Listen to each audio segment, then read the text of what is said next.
Сегодня председатель правительства Муса Чилиев представил отчет о результатах деятельности правительства за истекший год. Доклад был призван прежде всего внести ясность в понимание и правительством, и парламентом, и населением республики текущей ситуации, того, что удалось сделать и над чем еще нужно поработать. В ходе выступления председатель правительства ответил на вопросы представителей общественных организаций. Большинство вопросов коснулись экономического роста республики, занятости населения, развития сельского хозяйства, деятельности Министерства образования и здравоохранения.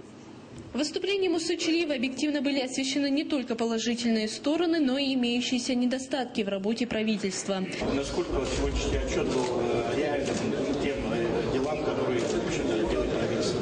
Насколько он соответствует тому положению в республике? Там в отчете проходят слайды по каждому слову. И отчет, я так думаю, что сегодня появится. Тем более сам отчет онлайн.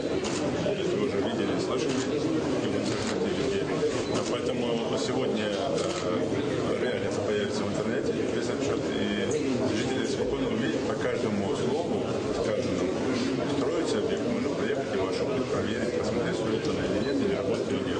Я считаю, что реально сегодняшним событием уровень работы правительства, теми недостатками, которые естественно есть, я думаю, что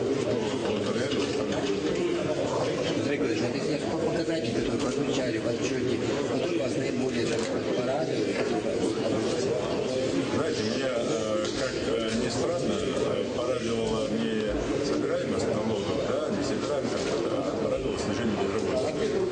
Это реальная проблема, реальная тема сегодня. И у нас, когда некоторые пытаются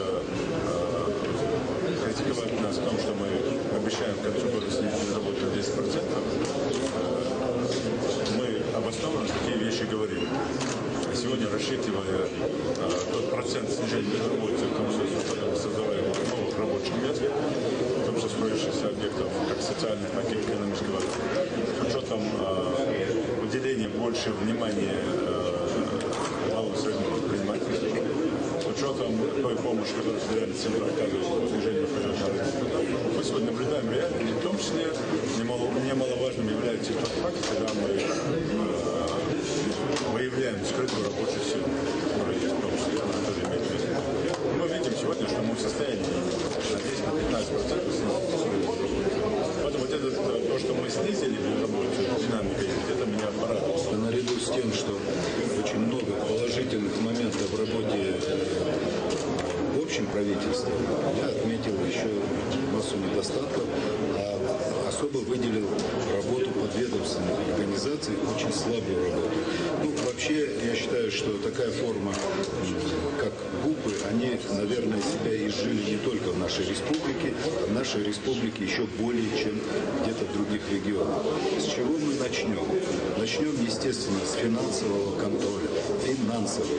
И очень жестко будем пресекать всякого рода там, значит, недоработки, искажения и нарушения. Вот с этого начнем. Ну и, естественно, по каждому из этих предприятий будет план оздоровления раз, а если мы увидим какую-то неэффективность в дальнейшей работе данного предприятия, то будем выходить с просьбой о ликвидации этого предприятия. Я больше уделял внимание тем недостаткам, которые нужно отныне, на что нужно обращать внимание. Это не самокритичность, мне кажется, это наоборот выявление того пласта проблем, над которыми нужно работать в дальнейшем. А как без этого? А как может идти дальнейшая работа, если мы не выявим недостатки? Я вот так себе это понимаю, поэтому я об этом говорил больше, чем о каких-то достижениях. Во-первых, когда мы планировали и готовились к данному мероприятию, откровенно говоря, вопросов было очень много. И в соответствии с действующим регламентом и действующим законодательством комитеты и депутаты подготовили соответствующие вопросы, и перечень вопросов был направлен к главе нашей республики, соответственно, правительства, для того, чтобы все эти вопросы, они при подготовке отчета и доклада, они учитывались материально.